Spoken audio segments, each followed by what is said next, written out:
बिस्मिल्लाहिर्रहमानिर्रहीम। अस्सलाम वालेकुम डियर स्टूडेंट्स, मैं हूं आपका बायोलॉजी इंस्ट्रक्टर उबैदुर रहमान बेग। हमने एसएलओ स्टार्ट किया हुआ है चैप्टर 3 में, जिसमें सेल के ऑर्गेनल्स के स्ट्रक्चर्स और उनके फंक्शंस को हम पढ़ रहे हैं। नेक्स्ट हमारा ऑर्गेनल जो है ये गोल्जी ऑपरेटस है। कल जब एंडोप्लाज्मिक रेटिकुलम पढ़ रहे थे तो मैंने आपसे कहा था कि 4 सेल के ऑर्गेनल्स जो है ना, इन्हें हमने स्पेशली लिंक करके पढ़ना है। एंडोप्लाज्मिक रेटिकुलम, उसी के साथ हमने देखा था राइबोसोम्स भी अटैच थे, तो राइबोसोम हो गए। थर्ड आप देखते हो कि वो जो राइबोसोम प्रोटीन बना के एंडोप्लाज्मिक रेटिकुलम को दे रहे हैं, एंडोप्लाज्मिक रेटिकुलम उसे फिर देगा गोल्जी ऑपरेटस के पास। तो तीसरा ऑर्गेनल जो आज हम स्टार्ट करने जा रहे हैं ये लिंक होगा। और चौथा इसके बाद हम पढ़ेंगे वो है लाइसोसोम्स। उसे हम देखेंगे कि ये किस तरह से लिंक कर रहे हैं। अब जरा डायग्राम को अगर हम देखें, ठीक है, डायग्राम को रीड करते हैं, इसी से ज्यादा इंफॉर्मेशन जो है वो हम लेने की कोशिश करते हैं।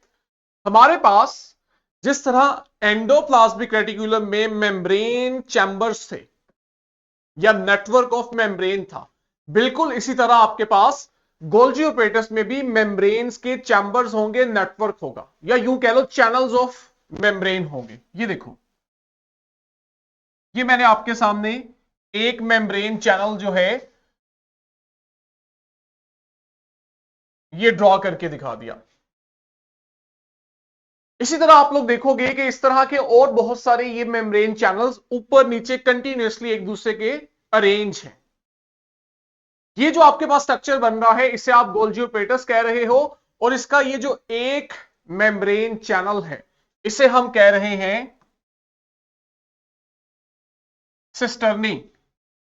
अभी हाँ, कल हमने ये लफ्ज पढ़ा था सिस्टर्नी का। यस सर, पढ़ा था। कहां पे?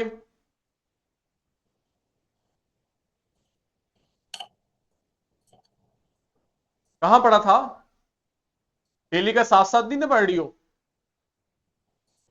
एंडोप्लाज्मिक रेटिकुलम में हमने पढ़ा था, याद है? और वहां भी मैंने बताया था इसी तरह आपके पास मेम्ब्रेन स्ट्रक्चर्स हैं, चैनल्स हैं, उन्हें भी सिस्टर्नी कह रहे थे, इन्हें भी हम सिस्टर्नी बोल रहे हैं। ये देखो आपके पास एक छोटी सी वेसिकल आ रही है गोल्जी ऑपरेटस की तरफ, और इस वेसिकल का नाम है ट्रांसपोर्ट वेसिकल। ये वो वेसिकल है जो एंडोप्लाज्मिक रेटिकुलम की तरफ से आ रही है, ठीक है। वो प्रोटीन जो राइबोसोम ने बना के एंडोप्लाज्मिक रेटिकुलम को दी थी, वो आगे से ट्रांसपोर्ट वेसिकल की शक्ल में दे रहा है गोल्जी ऑपरेटस को। और गोल्जी ऑपरेटस में आप देख रहे हो ये जो प्रोटीन्स हैं इनकी प्रोसेसिंग की जा रही है, इनको मजीद मॉडिफाई करके फाइनल शेप दी जा रही है।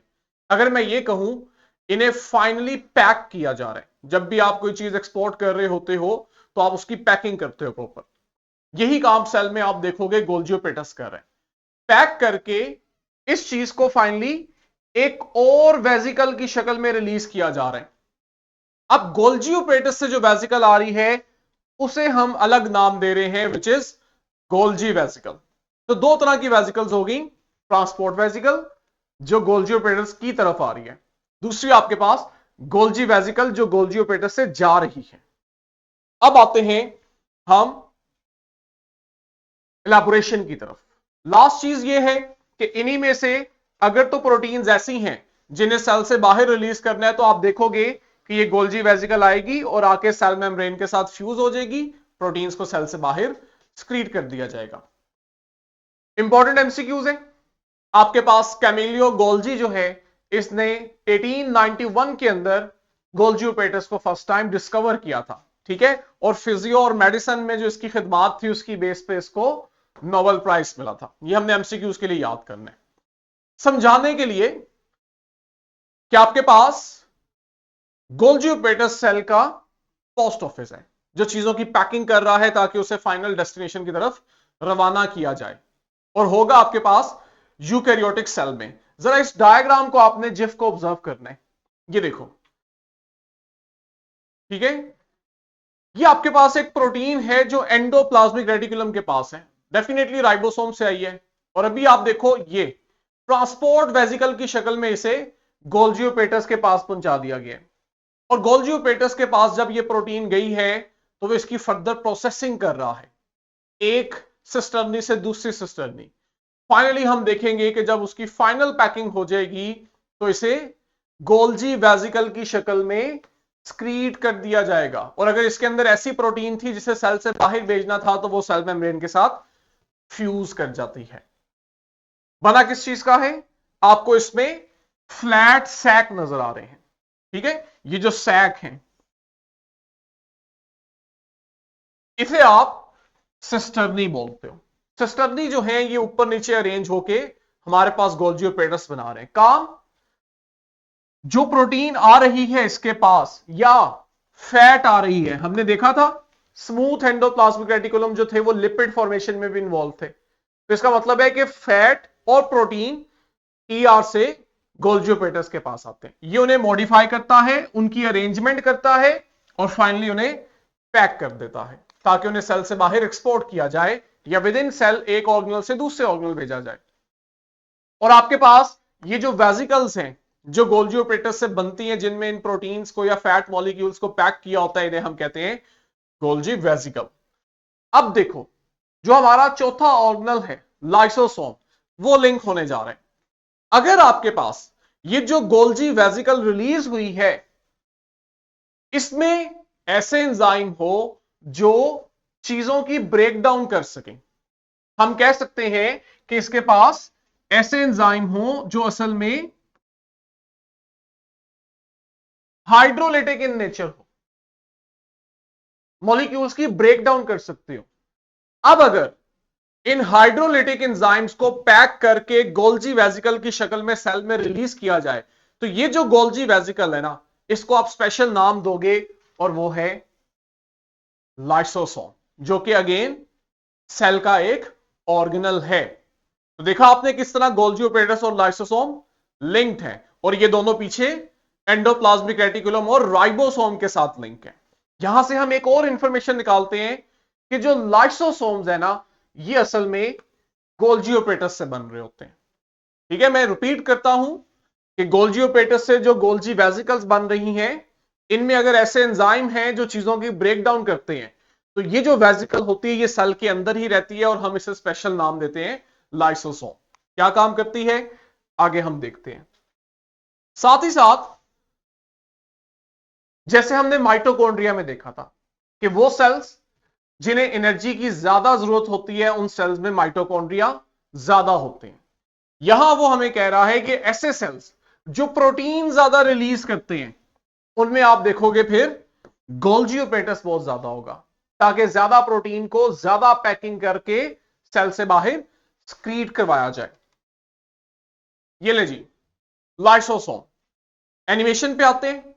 गोल्जी ओपेटस जो है इसको हम विजुलाइज करते हैं। ये देखो, ठीक है, ये आपके पास, इसको अगर जूम करके देखो, गोल्जी ओपेटस है। सिस और ट्रांसफेस मैं खुद नहीं बताऊंगा क्योंकि हमने फर्स्ट ईयर के अंदर इसी टॉपिक को डिटेल पढ़ना है, ये हमारी वहां की इंफॉर्मेशन है।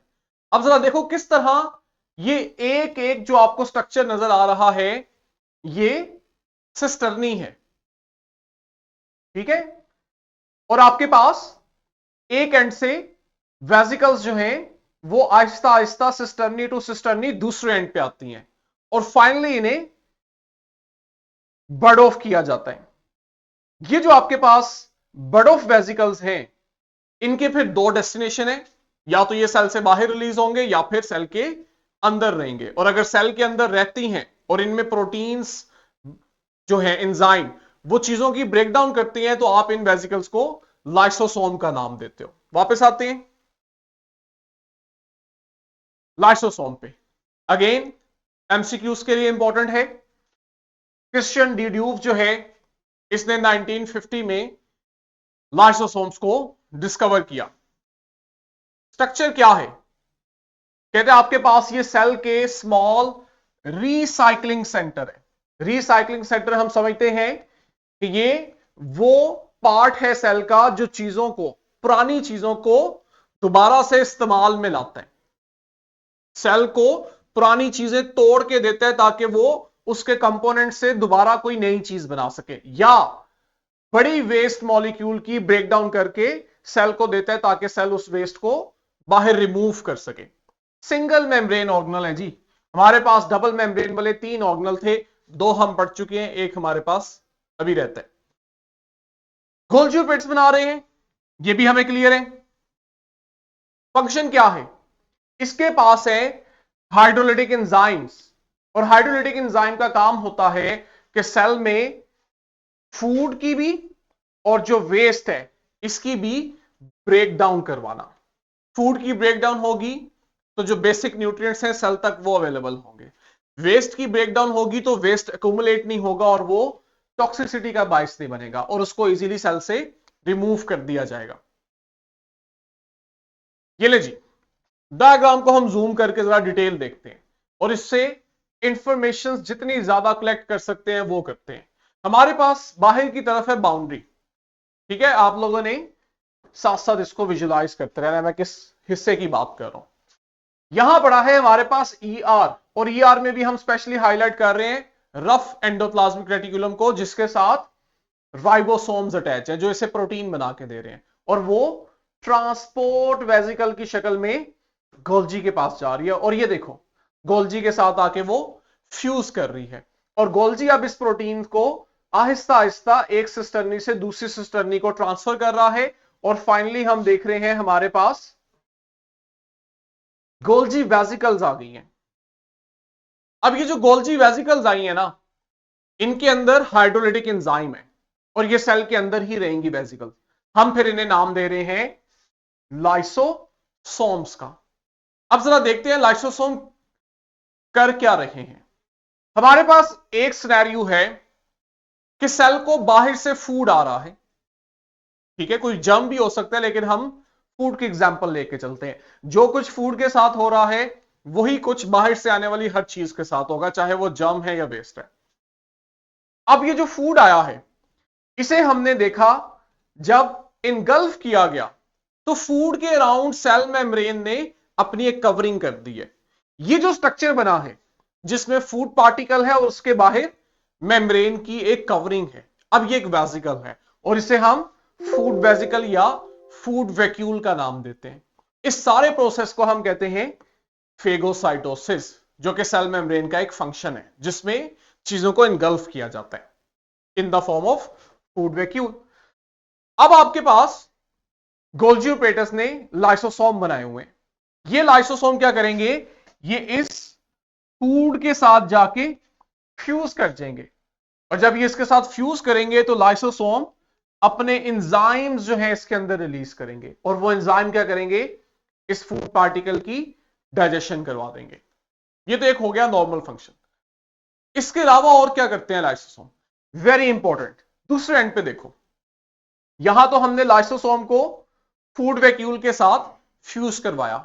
दूसरा सिनेरियो हमारे पास ये है, सेल के अंदर कोई एक स्ट्रक्चर है, लेट्स से ये ओल्ड ऑर्गेनल है, मैं कहता हूं ये ओल्ड माइटोकॉन्ड्रिया है जिसकी सेल को जरूरत नहीं है, अब ये वेस्ट है सेल के लिए।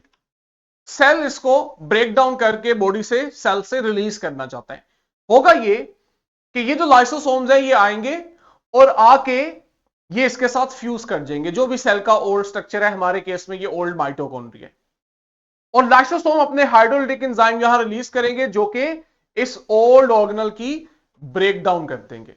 अब सेल के ऊपर है इस ब्रेकडाउन से जो मॉलिक्यूल्स मिले हैं, चाहे तो उसे यूज करके नया माइटोकॉन्ड्रिया या कुछ और बना ले या उन्हें वेस्ट करते। अब ये जो प्रोसेस हुआ है ये पहले सिनेरियो से मुख्तलिफ है, मैकेनिज्म सेम था, फर्क सिर्फ ये था कि फर्स्ट सिनेरियो में जो चीज डाइजेस्ट की जा रही थी वो सेल की नहीं थी, बाहर से आई थी। सेकेंड सिनेरियो में जो चीज डाइजेस्ट की जा रही है ये सेल का अपना एक स्ट्रक्चर था, ऑल्दो कि वो ओल्ड स्ट्रक्चर था, सेल के यूज में नहीं था, लेकिन सेल ने अपने ही स्ट्रक्चर को लाइसोसोम के थ्रू ब्रेक डाउन करवाया। इस प्रोसेस को फिर हम कहते हैं ऑटोफेजी। ये लफ्ज आपने याद रखना है। ऑटोफेजी में क्या हो रहा है कि लाइसोसोम्स सेल के अपने किसी स्ट्रक्चर को डिस्ट्रॉय कर रहे होते हैं। ठीक है, यहां सिर्फ उसने वो एक फ्यूजन दिखाई हुई है कि किस तरह लाइसोसोम जो है वो फ्यूज करते हैं दूसरी वेजिकल्स के साथ। उन वेजिकल्स में वेस्ट भी हो सकता है और फूड भी हो सकता है। जब फ्यूजन हो जाती है, एंजाइम्स रिलीज किए जाते हैं जो उस पार्टिकल में या वेजिकल में मटेरियल की ब्रेकडाउन करते हैं, और इससे आप देखते हो कि सेल जो है वो क्लीन रहता है और उसकी जो चीजें हैं वो बार बार रीयूज होती रहती हैं, वेस्ट नहीं होती हैं। क्लियर है? आगे आपके पास राइबोसोम्स हैं। हम ईआर के साथ मिला के इसको देख चुके हैं। कोई क्वेश्चन हो? कोई क्वेश्चन नहीं है। राइबोसोम्स जो है, स्ट्रक्चर देखो जरा, इस सारे स्ट्रक्चर को हम राइबोसोम कहते हैं। स्ट्रक्चर से हमें मालूम हो रहा है कि जो राइबोसोम है ये कोई एक कंटिन्यूअस मॉलिक्यूल नहीं है, इसके दो पार्ट्स हैं। एक का साइज बड़ा है, दूसरे का साइज छोटा है। एक लार्जर सब यूनिट है, एक स्मॉलर सब यूनिट है। दोनों सब यूनिट्स मिलेंगे तभी राइबोसोम का फंक्शन परफॉर्म होगा। जब आप इसे सेल में देखते हो तो आपको ये बहुत स्मॉल छोटे छोटे इस तरह ग्रैन्यूल नजर आते हैं। अगर यहां हम न्यूक्लियस बना लें, माइटोकॉन्ड्रिया है, अगर प्लांट सेल है तो क्लोरोप्लास्ट है, यहां आपके पास एंडोप्लाज्मिक रेटिकुलम है, तो आप यूं देखोगे कि आपके पास साइटोप्लाज्म में छोटे छोटे ग्रैन्यूल्स हैं, डॉट्स आपको शो हो रहे हैं। ये जो स्मॉल ग्रैन्यूल लाइक स्ट्रक्चर्स हैं सेल में, ये राइबोसोम्स हैं। दो तरह से आपको नजर आएंगे। या तो आप देखोगे ये राइबोसोम्स फ्रीली मौजूद है साइटोप्लाज्म में, डिस्पर्स किए हुए हैं, फ्लोट कर रहे हैं, या फिर आप देखोगे कि ये राइबोसोम्स जो हैं ये आपको रफ एंडोप्लाज्मिक रेटिकुलम के साथ अटैच मिल रहे हैं। दो ही सूरतें हैं। कंपोजिशन इंपॉर्टेंट है, इस पे वो एमसीक्यूज भी पूछता है। दो इंपॉर्टेंट कंपोनेंट्स हैं राइबोसोम के, एक राइबोसोमल आरएनए, ये क्या है हम पढ़ेंगे, और दूसरा आपके पास प्रोटीन्स आ जाती हैं। और जरा इंपॉर्टेंट बात देखो, इक्वल अमाउंट के अंदर ऑलमोस्ट इक्वल जो है 50-50 की रेशो में दोनों कंपोनेंट्स होते हैं, हाफ प्रोटीन और हाफ राइबोसोमल आरएनए। ये भी बड़ा इंपॉर्टेंट, इसका एक यूनिक फीचर है, ऑर्गेनल तो है लेकिन कोई मेम्ब्रेन नहीं है इसके अराउंड। यही वजह है कि राइबोसोम आपके पास ऐसा ऑर्गेनल है जो यूकैरियोट और साथ ही साथ प्रोकैरियोट्स में भी होता है, क्योंकि प्रोकैरियोट्स में हमने कहा था मेम्ब्रेन बाउंडेड ऑर्गेनल नहीं होंगे, लेकिन जो नॉन मेम्ब्रेन बाउंडेड ऑर्गेनल है ये तो हो सकता है ना। अब जरा ये देखो, हमें डायग्राम में कंपैरिजन बताया जा रहा है, ठीक है, अभी दोनों के पास है, लेकिन इसका मतलब ये नहीं है कि दोनों के पास सेम ही राइबोसोम्स हैं। एक जो है उसके राइबोसोम्स छोटे हैं और दूसरा जो है उसके राइबोसोम बड़े हैं। तो यूकैरियोट जो है इसमें लार्जर राइबोसोम्स हैं और प्रोकैरियोट के स्मॉलर इन साइज होते हैं। ठीक है, इनके आगे फर्दर सब यूनिट्स हैं, हम फर्स्ट ईयर में इन्हें डिटेल में पढ़ते हैं कि अगर आप प्रोकैरियोटिक राइबोसोम को देखो तो इसका लार्जर सब यूनिट 50s का, स्मॉलर 30s का, कलेक्टिवली 70s। और आपके पास जो यूकैरियोटिक सेल है उसका लार्जर 60 और स्मॉलर 40s का, और मिला के आपके पास 80s। ये मैथमेटिकल वाला समेशन नहीं है कि आपके पास 50 30 80 होने चाहिए तो यहां 70 क्यों है, वहां 60 40 100 होने चाहिए तो यहां 80 क्यों है, ये वो चीज नहीं है। ये आपके पास जो यूनिट है, मैं आपको ब्रीफली बस बता दूं ताकि आपके जहन में किसी किस्म की कंफ्यूजन नहीं रहनी चाहिए। जब हम राइबोसोम्स को सेल से एक्सट्रैक्ट कर रहे होते हैं तो हम एक मेथड यूज करते हैं सेंट्रीफ्यूगेशन, जिसमें हम सेल को ट्यूब के अंदर डाल के रोटेट करवाते हैं, और सेल जो है उसके ऊपर इतनी फोर्स जनरेट होती है कि वो रप्चर करता है और उसके ऑर्गेनल्स बाहर आना शुरू होते हैं या सेल से अलग होना शुरू होते हैं। हमें वो जो इंस्ट्रूमेंट है वो किसी वैल्यू पे, किसी यूनिट पे रन करना पड़ता है, स्पिन करना पड़ता है। उसका जो यूनिट होता है वो ये, उसे हम एस से रिप्रेजेंट करते हैं, स्वेडबर्ग यूनिट। अब अगर आप उसको 50s पे रोटेट करोगे तो आपके पास सेल से ये वाला सब यूनिट अलग होगा, और अगर आप उसे 30s से करोगे तो ये वाला होगा। लेकिन अगर आप उसे 70s पे रोटेट करोगे तो आप देखोगे पूरे के पूरे राइबोसोम्स अलग होते हैं। तो ये आपके पास मैथमेटिकल कैलकुलेशन नहीं है, बल्कि आपके पास वो जो सेपरेशन मेथड है उसमें जो आप टेक्निक इंस्ट्रूमेंट यूज कर रहे हो उसका यूनिट है। अभी हाँ, ये बात क्लियर है? दो पार्ट्स हैं, स्मॉलर एंड लार्जर सब यूनिट। जब तक दोनों इकट्ठे नहीं होंगे तब तक राइबोसोम अपना काम नहीं करता। ये देखो, जिफ को जरा आपने ऑब्जर्व करना है कि राइबोसोम असल में कर क्या रहे हैं। ये प्रोटीन की सिंथेसिस करवाते हैं, हमें मालूम है। अब यहां पे आपको जिफ से कुछ एक्स्ट्रा इंफॉर्मेशन मिल सकती है फॉर द क्लैरिटी, ये काम कैसे हो रहा है। ठीक है, थोड़ा सा आपको एलैबोरेट करता हूं। ये है जी हमारे पास डीएनए से बनने वाला आरएनए, स्पेशली मैसेंजर आरएनए। हमने पढ़ा था डीएनए से मैसेंजर आरएनए बनते हैं, फिर उससे प्रोटीन बनती है। तो ये आपके पास एलैबोरेशन हो रही है। डीएनए ने इसको बनाया, डीएनए के पास प्रोटीन वाली जो इंफॉर्मेशन थी वो मैसेंजर आरएनए को दे दी। ये मैसेंजर आरएनए आया है राइबोसोम्स के पास। ठीक है, ये राइबोसोम है पर्पल कलर में। राइबोसोम इस मैसेंजर आरएनए को रीड कर रहा है और उसके अकॉर्डिंग ट्रांसफर आरएनए को यहां बाइंड कर रहे हैं। अब ये जो ट्रांसफर आरएनए है ये अकेला नहीं आ रहा, इसके साथ अमाइनो एसिड भी अटैच है। जब ट्रांसफर आरएनए अमाइनो एसिड को लेकर आता है तो आप देखते हो कि अमाइनो एसिड जो हैं इनमें आपस में बॉन्डिंग होती है, और जब अमाइनो एसिड बॉन्ड होते हैं तो ये आपके पास मिलके ये देखो पॉलीपेप्टाइड चेन बनाते हैं। तो इस तरह से राइबोसोम्स प्रोटीन की सिंथेसिस करवाते हैं। ठीक, इंपॉर्टेंस क्या है राइबोसोम की कि इस सारे प्रोसेस में राइबोसोम्स जो है वो डीएनए वाली इंस्ट्रक्शन को पढ़ते हैं, और वो किसके पास है? मैसेंजर आरएनए के पास है। वो डीएनए से जो इंफॉर्मेशन आई है, और इस चीज को श्योर करते हैं कि जो अमाइनो एसिड्स हैं उनका ऑर्डर सही होना चाहिए। ये जो प्रोटीन बनने जा रही है इसमें मौजूद अमाइनो एसिड सही सीक्वेंस में अटैच हो। मैंने आपको एग्जांपल दी हुई है, हमारे अंदर एक एब्नॉर्मेलिटी है सिकल सेल एनीमिया, जिसमें हम देखते हैं कि हीमोग्लोबिन में 574 अमाइनो एसिड में से एक अमाइनो एसिड अपनी जगह पे नहीं होता, मिसप्लेस हो जाता है। सिर्फ एक अमाइनो एसिड के अपनी सही जगह ना होने से हमारे अंदर एक ऐसी बीमारी हो जाती है जो जानलेवा भी हो सकती है।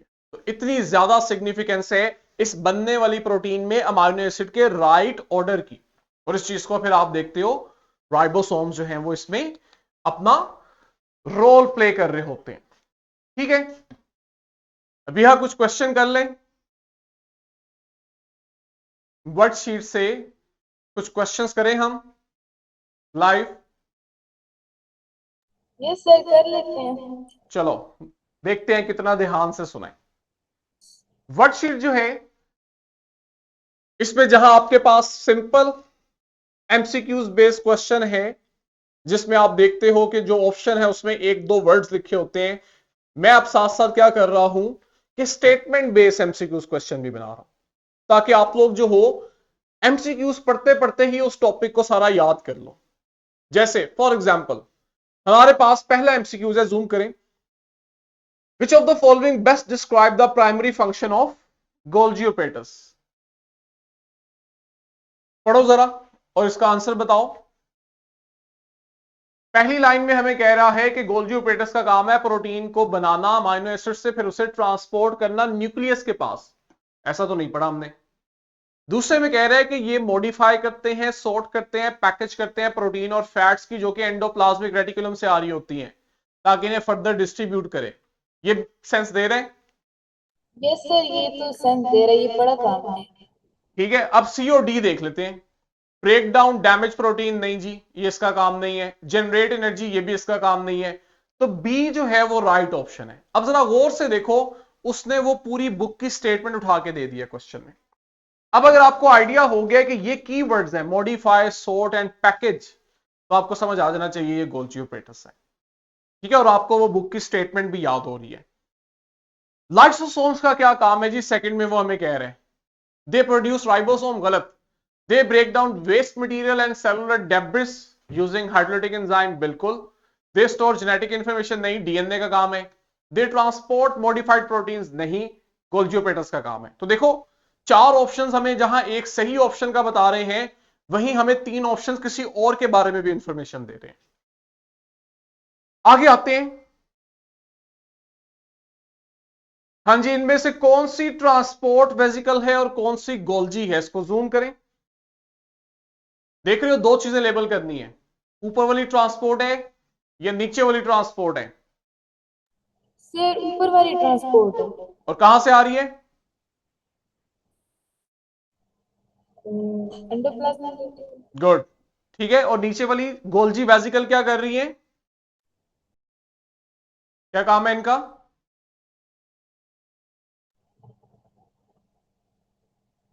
भूल गई हो? सर थोड़ा बहुत भूल गई।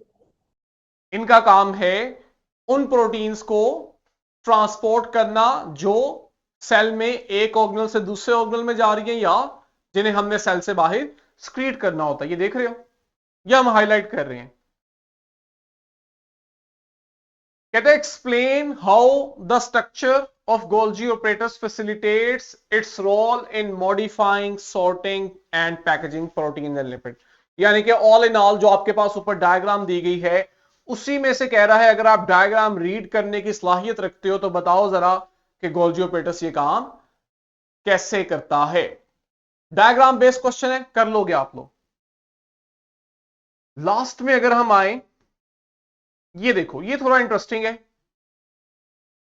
कह रहा है आपके पास वेन डायग्राम है, वेन डायग्राम में आपने लेफ्ट साइड पे गोल्जी ऑपरेटर्स के फीचर्स ऐड करने हैं, राइट साइड पे लाइसोसोम के, और मिड में दोनों के कंबाइन। स्टेटमेंट समझ आइए? क्या आपने लेफ्ट साइड पे गोल्जी के फीचर्स ऐड करने हैं, राइट पे लाइसोसोम के, और मिड में दोनों के कंबाइंड फीचर्स। जूम करके स्टेटमेंट पढ़ो।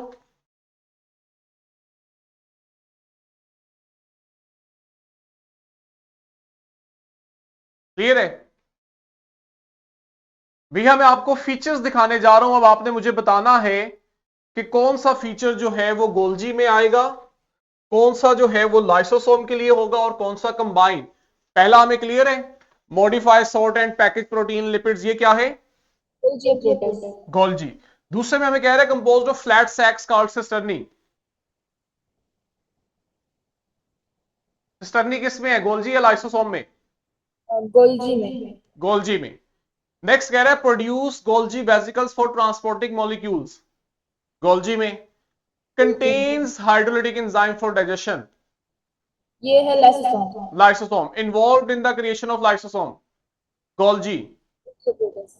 अब देखो ना जरा, plays role in cellular, zoom करके रखें, plays role in cellular maintenance and high homeostasis. अब जरा बताओ, सेल को मेंटेन कर रहा है, होम्योस्टेसिस करवा रहा है।